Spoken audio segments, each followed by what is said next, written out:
Yeah! Alright, so we got fresh tracks in this one.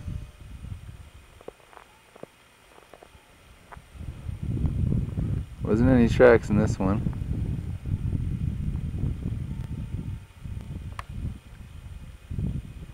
Pretty much broke right on my top track, cutting over to the cornice there from the rock. Kind of lookers right to left.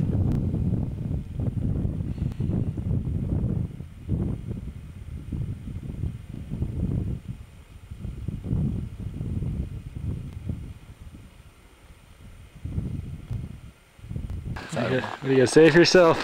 Well, done this run many a time before, but I guess not since that fresh snow on top of that surface hoar layer.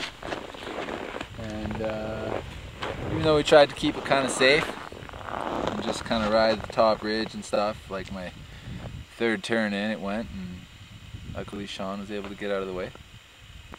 Yeah, super stiff top layer too, right over top of the shit layer, so it kind of sun crusted, and that's about it. So I think we're gonna go somewhere safer.